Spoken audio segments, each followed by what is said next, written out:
Hello friend, welcome to my channel let's learn zoology. दोस्तों, एक बार फिर से हम आपके लिए लेकर आ गए हैं प्रीवियस ईयर के आए हुए क्वेश्चन पेपर के क्वेश्चन। इससे पहले हम आपको करवा चुके हैं 50 क्वेश्चन। आइए आज हम देखते हैं क्वेश्चन नंबर 51। और क्वेश्चन नंबर 51 में देखेंगे which of the following biotic communities would have trees. आपको बताना है कौन सी ऐसी बायोटिक कम्युनिटी है, मतलब किस जीवीय समुदाय के वृक्ष होंगे, आपको बताना है। तो which of the following biotic communities would have trees, कौन सी ऐसी बायोटिक कम्युनिटी थी जिसमें कि ट्रीज पाए गए। ठीक, तो आपको इसका आंसर बताना है। क्या दे रखा है? टुंड्रा, ट्राइगा, और दे रखा है इंटरटाइडल जोन या फिर सिरो ब्लैंड। तो इसकी अगर हम बात करेंगे तो जो कम्युनिटी आपको बतानी है जिसमें जो है क्या है, ट्रीज पाए गए थे, तो आपको ये बताना है इसका आंसर क्या होगा। तो जो टैगा है, मतलब इसका बी नंबर हो जाएगा हमारा आंसर। तो इसका आंसर क्या हो जाएगा? इसका आंसर हो जाएगा बी नंबर। और टैगा जो कि कम्युनिटीज़ थी वहाँ पे वृक्ष टैगा पर ये पाए गए थे। टैगा में टैगा वृक्ष होंगे, किस समुदाय, किस जीवीय समुदाय के वृक्ष होंगे?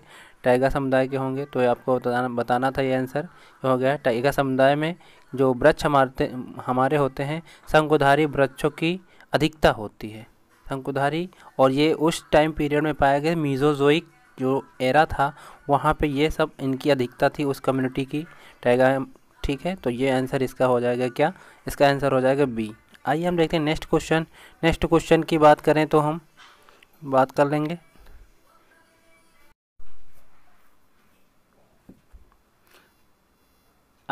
आइए देखते हैं नेक्स्ट क्वेश्चन। नेक्स्ट क्वेश्चन हमारा जो दे रखा है egg having yolk in their centre and cytoplasm in the peripheral layer are called.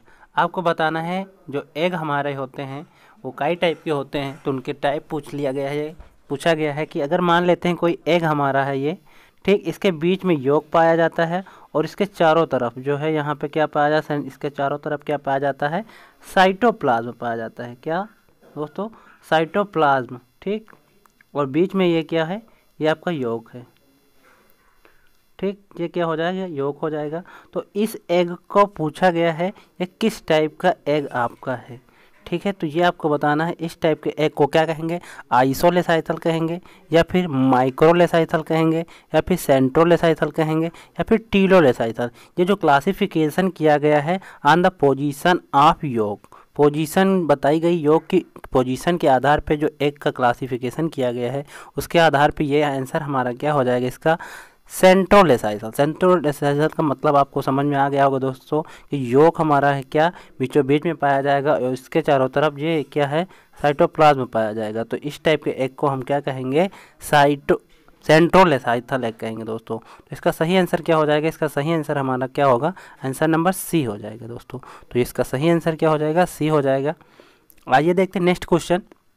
Next question में हम देखेंगे, नेक्स्ट क्वेश्चन हमारा ये है, क्या दे रखा है? क्लोरोसिस पूछा गया क्वेश्चन। ये जो हमारा आया हुआ क्वेश्चन है प्रीवियस ईयर में, chlorosis in the plants occurs due to deficiency of. आपको बताना है जो पौधों में क्लोरोसिस की डिसीज़ जो हो जाती है, जिसमें होता है क्या, पत्तियां जो है पौधे की येलो कलर की हो जाती हैं। ठीक है, चकत्ते पड़ जाते हैं उस पर येलो कलर के। तो वो किसकी कमी, किसी न किसी चीज़ की डिफिशिएंसी से होता है। तो वो आपको बताना है किस चीज़ की डिफिशिएंसी से होता है। जिंक की डिफिशिएंसी से होता है कि सी की डिफिशिएंसी से होता है कि Cl की होता है कि बी की। तो यहाँ पे जिंक की डिफिशिएंसी से ये डिसीज़ हो जाती है, क्लोरोसिस जो हो जाती है पौधों में। इसका सही आंसर क्या हो जाएगा दोस्तों? आंसर नंबर ए हो जाएगा। आइए देखते हैं नेक्स्ट क्वेश्चन। नेक्स्ट क्वेश्चन की अगर हम बात करेंगे तो नेक्स्ट क्वेश्चन हमारा क्या है? Question number 54। और क्वेश्चन नंबर 54 को हम थोड़ा देख लेंगे। क्वेश्चन नंबर 54 में पूछा गया what is the respiratory quotient of glucose. तो रेस्पिरेटरी क्वाइटेंट को निकालने के लिए इसके लिए एक फार्मूला होता है। क्या होता है? निष्कासित CO2 का आयतन और अवशोषित CO2 का आयतन, यानी कि वॉल्यूम जो है इसका, जो ऑक्सीजन ली गई है और निष्कासित एक्सक्रीटरी CO2। और देखें इसका फार्मूला देख लेते हैं दोस्तों एक बार फिर से नए तरीके से देख लेंगे। RQ बराबर क्या होता है यहाँ पे?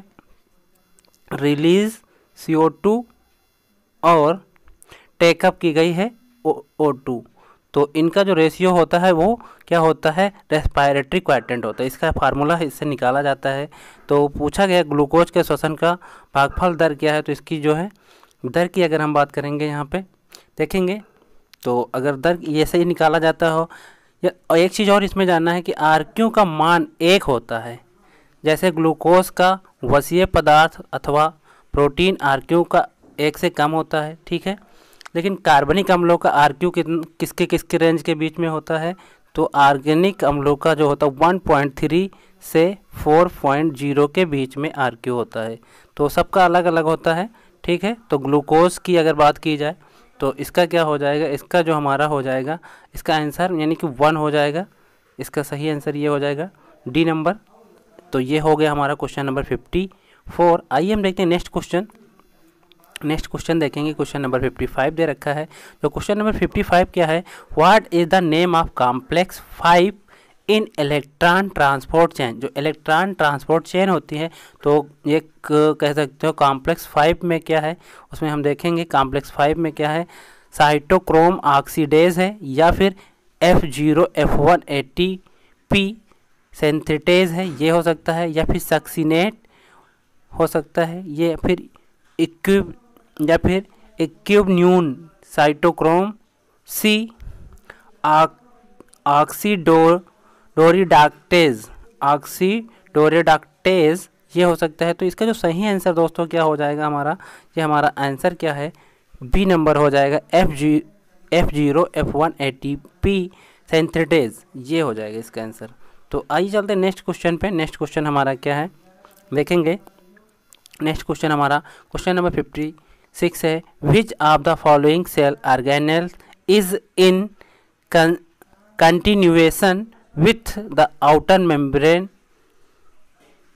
ऑफ होना चाहिए, यहाँ फॉर लिख रखा है, तो यहाँ पे ऑफ हो जाएगा दोस्तों, यहाँ पे ऑफ हो जाएगा ऑफ न्यूक्लियस। तो आपको बताना है कौन सा कोशिकांग केंद्रक की बाहरी झिल्ली को बनाए रखता है।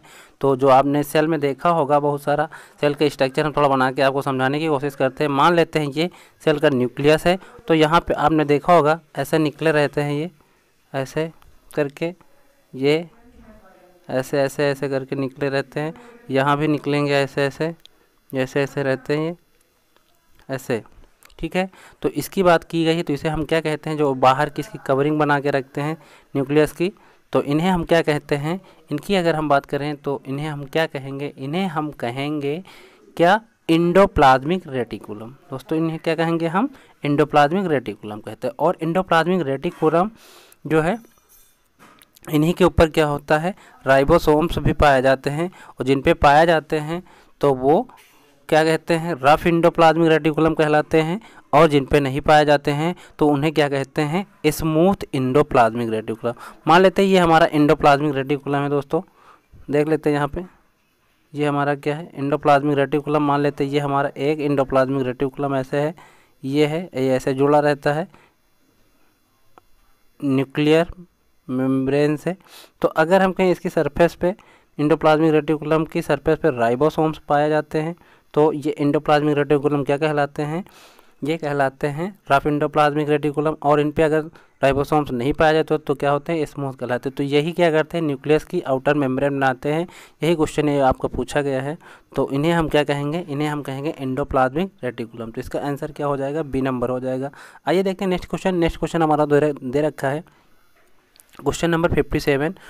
क्वेश्चन नंबर 57 की बात करेंगे, Okazaki fragments are formed in C3 cycle is. Okazaki fragment जो होते हैं C3 साइकिल में कहाँ कैसे बनते हैं आपको बताना है, कब बनते हैं, ये बनते हैं रेप्लिकेशन के दौरान। तो इसका डायरेक्टली हमने आंसर ही दोस्तों बता दिया है, ये कब बनते हैं, रेप्लिकेशन के दौरान ही बनते हैं। तो इसका सही आंसर क्या हो जाएगा, आंसर नंबर डी हो जाएगा। जो DNA का रेप्लिकेशन होता है तब वहाँ पे ये बनते हैं। आइए देखते हैं नेक्स्ट क्वेश्चन हमारा। नेक्स्ट क्वेश्चन जो हमारा है देखेंगे, देखेंगे the first product formed in C cycle. C cycle जो है कैल्विन साइकिल इसे भी कहते हैं। C साइकिल का जो पहला प्रोडक्ट हमारा बनता है वो क्या होता है, तो यही आपको बताना है यहाँ पे।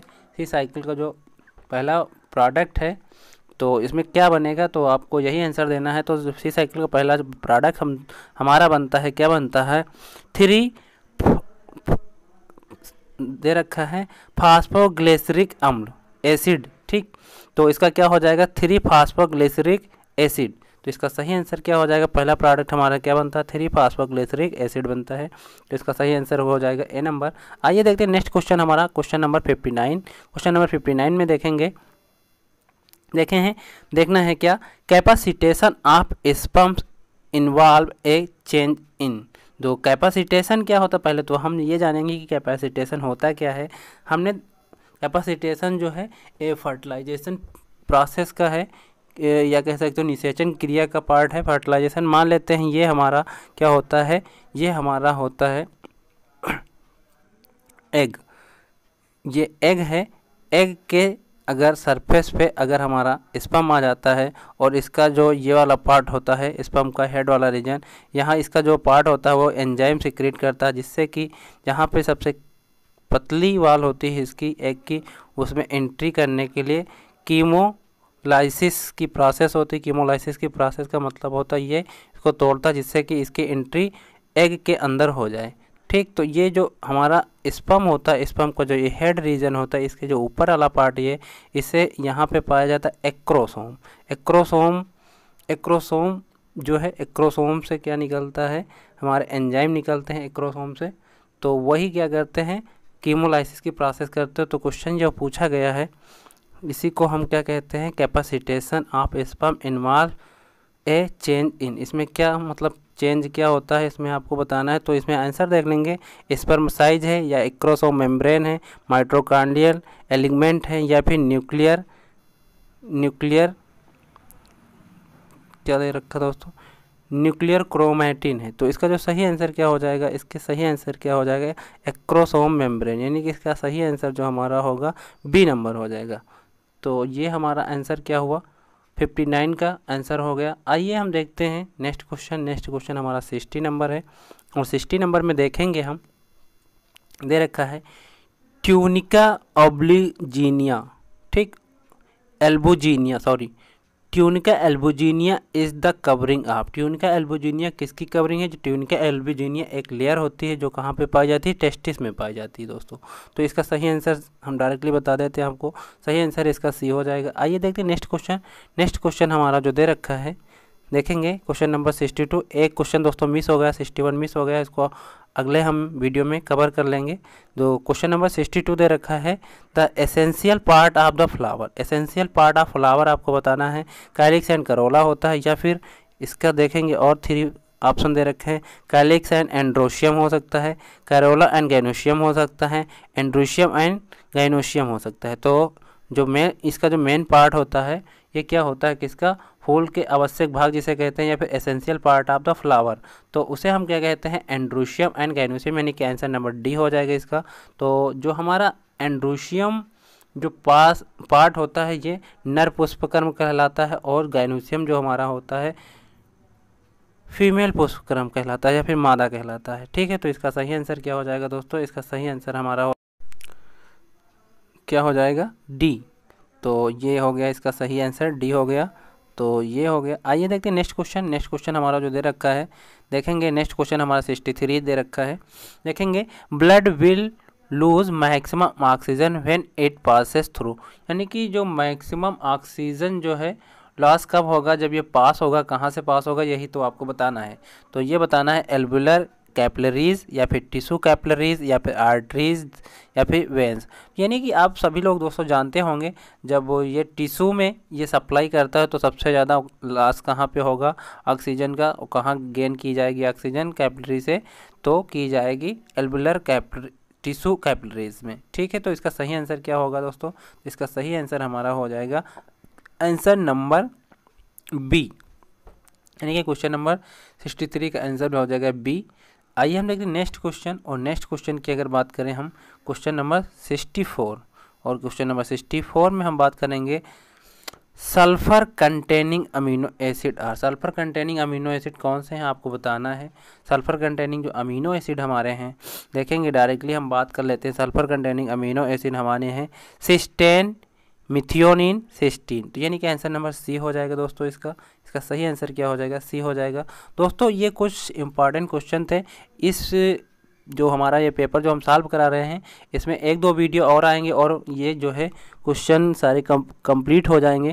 तो दोस्तों अपने चैनल पे बने रहिए और जो दोस्त हमारे नए हैं चैनल को सब्सक्राइब कर लें, क्योंकि इस पे हम आपको सॉल्व करा रहे हैं प्रीवियस ईयर के आए हुए पीजीटी लेवल के या फिर पीजीटी के जितने ये क्वेश्चन नवोदय विद्यालय के पेपर हम अभी सॉल्व करा रहे हैं, इसके बाद और भी हम पेपर सॉल्व कराएंगे। तो फ़ायदा आपको होना निश्चित है। तो दोस्तों अपने इस चैनल पे बने रहिए, जिससे कि आपको प्रीवियस ईयर के क्वेश्चन सॉल्व करते रहेंगे और देखते रहेंगे हमारे साथ आप लोग, और आपका भी फ़ायदा होगा और अपने दोस्तों का भी फ़ायदा करवाइए और ये लिंक शेयर कर दीजिए दोस्तों। और दोस्तों एक बार आपसे ये रिक्वेस्ट है कि आप लोग दोस्तों वीडियो जो देखें तो लाइक ज़रूर कर दें, जिससे कि क्या होता है मोटिवेशन हमारा और बढ़ता है और हम और अच्छे तरीके से एक्सप्लेन कर पाते हैं। थैंक यू दोस्तों।